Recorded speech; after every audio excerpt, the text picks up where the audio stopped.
দেখেন, নির্বাচন দিবেন, যেন তার নির্বাচন দিলে এদেশের মানুষ গ্রহণ করবে না। আপনাকে মনে রাখতে হবে, যদি নির্বাচনের পরিবেশ সৃষ্টি না করে, লেভেল প্লেইং ফিল্ড তৈরি না করে আপনি নির্বাচন দেন, তাহলে আবার আপনি ব্যর্থ হবেন, আবারও ব্যর্থ হবেন। মানুষ কিন্তু আপনাকে ছাড় দিবে না। এর জন্য আসুন, এমন নির্বাচন দিবেন যে নির্বাচনের মধ্যে প্রত্যেকটা মানুষ তার ভোট অধিকার প্রয়োগ করতে পারে, সেই ব্যবস্থা করতে হবে। আসুন, জনগণের স্বাধীনতা না দিয়ে নির্বাচন দিলে সেখানে নির্বাচন কোনোদিন নিরপেক্ষ নির্বাচন হবে না। কাজে আগামী নির্বাচন হবে ইসলামের পক্ষে নির্বাচন, আগামী নির্বাচন হবে হাত পাখার পক্ষে নির্বাচন ইনশাআল্লাহ। হাত পাখা এমন এক প্রতীক, আশা করি ইনশাআল্লাহ যদি হাত পাখা বিজয় হয় তাহলে জনগণ বিজয় হবে, হাত পাখা বিজয় হয় এই মানুষ বিজয় হবে। হাত সেই সংগঠন আজকে হোক কালকে হোক পথভ্রষ্ট হবেই, কোনো সন্দেহ নেই। ইসলামী ছাত্র আন্দোলন সাহাবাদের অনুসরণ, ইসলামী ছাত্র আন্দোলন এরদোগানের অনুসরণ করে না, মুরসির অনুসরণ করে না। ইসলামী ছাত্র আন্দোলন কোনো ব্যক্তির অনুসরণ করে না। ইসলামী ছাত্র আন্দোলন সবসময় অনুসরণ করে জনাবে মুহাম্মদ রাসূলুল্লাহ সাল্লাল্লাহু আলাইহি ওয়াসাল্লামের এবং সাহাবায়ে কেরাম রিদওয়ানুল্লাহি তাআলা আলাইহিম আজমাইনদের। মনে রাখতে হবে, সাহাবারা একজন জাহেদ ছিলেন। ঈশা ছাত্র আন্দোলনের প্রত্যেকটা ছেলেকে জাহেদ হতে হবে, ত্যাগী হতে হবে। সাহাবারা আবেদ ছিলেন। ঈশা ছাত্র আন্দোলনের প্রত্যেকটা ছেলেকে আবেদ হতে হবে। সাহাবারা মুত্তাকিন ছিলেন, আমাদের সবাইকে মুত্তাকিন হতে হবে। সাহাবার মুজাহিদ ছিলেন, আমাদের সবাইকে মুজাহিদ হতে হবে। সাহারা মুবাল্লিগ ছিলেন, আমাদের সবাইকে দাওয়াতি কাজ করতে হবে। সাহাবারা নিজের উপর অন্য ভাইকে প্রাধান্য দিতেন, আপনাকে আমাকেও নিজের চেয়ে অন্য ভাইকে প্রাধান্য দিতে হবে। ওয়ুসিরুনা আলা আনফুসিহিম ওয়ালাউ কানা বিহিম খাসাসা। ইসলামী ছাত্র আন্দোলনের প্রত্যেকটা ছেলেকে মনে রাখতে হবে, আমি খাবো না, আমার ভাই তিনি খাবেন। আমার নাস্তার অর্ধেক, আমরা উভয় ক্ষুধার্থ, ভাগ করে অর্ধেক আমি খাবো, অর্ধেক আমার ছাত্র ভাইকে খাওয়াবো। আমি আগে বসবো না, আমার ভাইকে বসার ব্যবস্থা করব। আগে আমি শুবো না, আমার ভাইকে শোয়াবার পরে জায়গা থাকলে আমি শুইব, আর নয়তো সারা রাত্র বসে থাকবো, আমার ভাইকে প্রাধান্য দেব। আপনারা দেখেন নাই আনসারীদের অবস্থা কি ছিল? মুহাজিরদের জন্য তারা এমন কোনো ত্যাগ নাই যেই ত্যাগ করেন নাই। আল্লাহু আকবার। আনসারীদের একটা ঘরকে ভাগ করে তার মুজাহিদ ভাইকে অর্ধেক দিয়ে দিয়েছেন, জমিকে ভাগ করে তার ভাইকে অর্ধেক দিয়ে দিয়েছেন, খানাকে ভাগ করে নিজে অর্ধেক খেয়েছেন, ভাইকে অর্ধেক দিয়েছেন, নিজের বস্ত্রকে ভাগ করে অর্ধেক বস্ত্র নিজে পরেছেন, আর বাকি বস্ত্র ভাইয়ের উপর দান করেছেন। সাহাবায়ে কেরাম রিদওয়ানুল্লাহ আজমাইন একজন মুমিনদের জন্য, মুসলমানদের জন্য সর্বোচ্চ ত্যাগ করেছেন। আপনারা জানেন, এক যুদ্ধের মধ্যে এক সাহাবী শহীদ অবস্থায় পানি বলে ডাকছেন, তার চাচাতো ভাই তার কাছে পানি নিয়ে গেছে। এর মধ্যে অন্য দূরের থেকে আসছে পানি। ওই ব্যক্তি বলছে, আমার বেশি পানির প্রয়োজন নেই, আমার ভাইয়ের বেশি পানির প্রয়োজন, তোমরা তার কাছে পানি নিয়ে যাও। দ্বিতীয় ব্যক্তির কাছে যখন পানি নিয়ে গেছে, তৃতীয় জায়গার থেকে আওয়াজ আসছে পানি। দ্বিতীয় ব্যক্তি বলতেছে, আমার পানির প্রয়োজন নেই, আমার ভাইয়ের বেশি পানির প্রয়োজন, তোমরা তার কাছে পানি নিয়ে যাও। তৃতীয় ব্যক্তির কাছে যখন পানি নিয়ে যাওয়া হয়েছে, দেখে সে ব্যক্তি দুনিয়ায় নেই, শহীদ হয়ে গেছে। দৌড়ে আসছে দ্বিতীয় ব্যক্তির কাছে, দেখে সেও দুনিয়াতে নেই, সেও শহীদ হয়ে গেছে। আসছে প্রথম ব্যক্তির কাছে, দেখে সেও দুনিয়াতে নেই, সেও শহীদ হয়ে গেছে। ওয়ুসিরুনা আলা আনফুসিহিম ওয়ালাউ কানা বিহিম খাসাসা। মুমিন তো নিজের ধ্বংসের মুহূর্তেও তার মুমিন ভাইকে প্রাধান্য দেয়। ইসলামী ছাত্র আন্দোলনের প্রত্যেকটা ছেলে এই আদর্শবান হতে হবে, নিজের চেয়েও তার সাংগঠনিক ভাইকে প্রাধান্য দিতে হবে। নিজের সুখে শান্তিতে না থেকে তার সহকর্মীকে সুখে শান্তিতে রাখার ব্যবস্থা করতে হবে। আমার পকেটে নাস্তার পয়সা আছে, কিন্তু আমার এক ছাত্র ভাই পকেটে নাস্তার পয়সা নেই, সে যেন ভাবতেও না পারে আমার নাস্তার টাকা তাকে দিয়ে দিয়েছি। যদি ভাবেন তাহলে লজ্জা পাবেন না, আমি এমনভাবে আমার ভাইকে দেব যেন সে লজ্জিত না হয়। এই আদর্শবান ছাত্র আন্দোলনকে হতে হবে। ছাত্র আন্দোলনের প্রত্যেক ছেলেকে ত্যাগী হতে হবে, ভুগি না। আজকে বর্তমানে পাশ্চাত্য রাজনীতিকবিদরা আমাদের হাজারো কোমলমতি ছাত্রদেরকে ভুগি বানিয়ে ফেলেছে, ওদেরকে অস্ত্রবাজ বানিয়েছে, ওদেরকে খুনি হিসাবে চিহ্নিত করেছে সমাজের মধ্যে। ওরা এখন ধর্ষক, ওরা এখন চাঁদাবাজ, ওরা লুটেরা, ওরা মানুষ না। আপনি দেখেছেন আবরারকে কে হত্যা করেছিল? আবরার ফাহাদকে বুয়েটের ছাত্রই হত্যা করেছিল। বুয়েটের ছাত্র খুব ভালো ছাত্র, মেধাবী ছাত্র, ওরা ঢুকেছিল ভালো হিসাবে, আর ওই সংগঠনে যাওয়ার পরে ওরা বের হয়েছে খুনি হিসাবে। অন্যান্য পাশ্চাত্য ছাত্র সংগঠনগুলি যদি ফেরেশতারাও ঢুকে সেখান থেকে আজাদি হয়ে বের হয়, হাজারো ভালো মানুষ ঢুকবে, খুনি হয়ে বের হবে।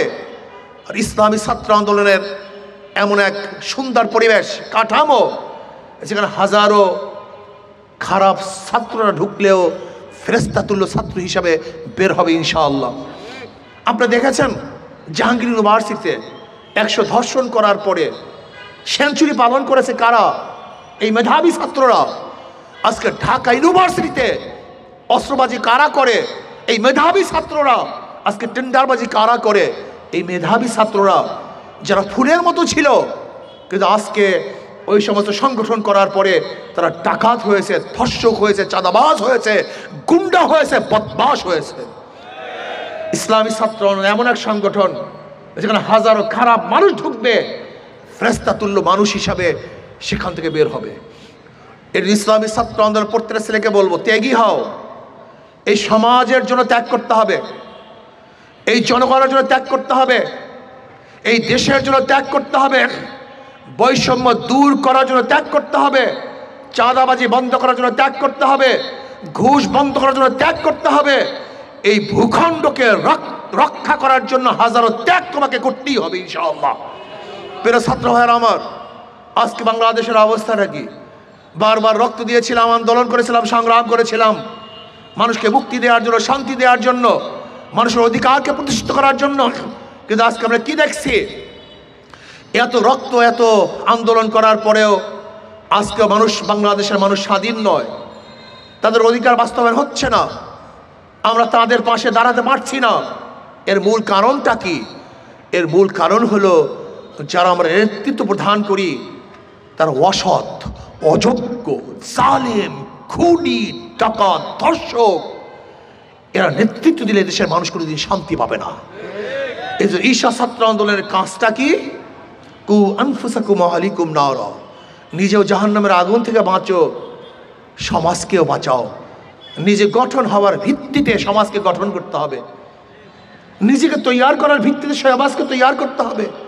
নিজে গঠন হব না, সমাজকে গঠন করব, এটা কোনোদিন সম্ভব না, কোনোদিন হতে পারে না।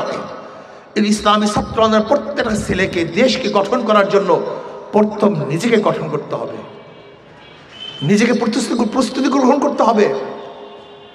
যদি আমরা ইনশাল্লাহ প্রস্তুতি গ্রহণ করি, যোগ্য হই, আর তোমরা যদি নেতৃত্ব দাও, তাহলে এদেশের মানুষ একদিন শান্তি পাবে, মুক্তি পাবে ইনশাআল্লাহ। ইসলামী ছাত্র আন্দোলন এমন এক সংগঠন যাদের মধ্যে চাঁদাবাজ নাই, গুন্ডা নাই, লুটেরা নাই। আশা করি ইনশাআল্লাহ এরাই যদি এদেশের একদিন নেতা হয়, তাহলে এদেশের মানুষ মুক্তি পাবে, জেলেরা মুক্তি পাবে, তাঁতিরা মুক্তি পাবে, শ্রমিকরা মুক্তি পাবে, যেখানে মুক্তি পাবে মজদুররা, যেখানে মুক্তি পাবে মুসিরা, কামাররা, ঋষিরা, এবং যেখানে মুক্তি পাবে মুসলমান, হিন্দু, বৌদ্ধ, খ্রিস্টান, প্রত্যেকটা পুরুষ এবং মহিলারা স্বাধীনভাবে বসবাস করতে পারবে। এরকম সমাজের জন্য তৈরি হয় ইনশাআল্লাহ। এর জন্য আসুন আমরা চেষ্টা করব। আগামী নির্বাচন আসতেছে, অনেকেই ভেবেছে নির্বাচনের বৈতরণী তার এমনিতেই পাড়ি দিবে। আপনাদের মনে রাখতে হবে এদেশের মানুষ সচেতন হয়েছে, যেই দলের মধ্যে গুন্ডা আছে, চাঁদাবাজ আছে, খুনি আছে, লুটেরা আছে, এদেশের মানুষ তাদেরকে আর ভোট দেবেন ইনশাআল্লাহ।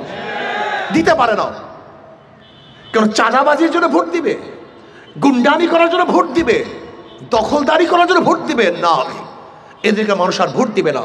আমি বিশ্বাস করি আগামী যে সূর্য উদিত হবে, সেই সূর্য উদিত হবে ইসলামের সূর্য, যে ইসলামের সূর্যের মধ্যে সমস্ত মানুষ শান্তি পাবে, যেখানে পুরুষরাও শান্তি পাবে, মহিলারাও শান্তি পাবে, যেখানে নিরাপত্তা লাভ করে মুসলমান এবং হিন্দু খ্রিস্টান বৌদ্ধ সমস্ত জাতির মানুষ, যে সূর্যের মধ্যে সূর্যের আলোতে শান্তি পাবে, সেই সূর্যটার নামই হলো ইসলামী সূর্য। এর জন্য আসো ইনশাআল্লাহ আমরা ইসলামী সূর্য উদিত করার জন্য চেষ্টা করব, সাধনা করব। অন্তর্বর্তীকালীন সরকারকে বলবো, দেখেন নির্বাচন দিবেন, যেন তেন নির্বাচন দিলে এদেশের মানুষ গ্রহণ করবে না। আপনাকে মনে রাখতে হবে, যদি নির্বাচনের পরিবেশ সৃষ্টি না করে, লেভেল প্লেইং ফিল্ড তৈরি না করে আপনি নির্বাচন দেন, তাহলে আবার আপনি ব্যর্থ হবেন, আবারও ব্যর্থ হবেন। মানুষ কিন্তু আপনাকে ছাড় দিবে না। এর জন্য আসুন এমন নির্বাচন দিবেন যে নির্বাচনের মধ্যে প্রত্যেকটা মানুষ তার ভোট অধিকার প্রয়োগ করতে পারে, সেই ব্যবস্থা করতে হবে।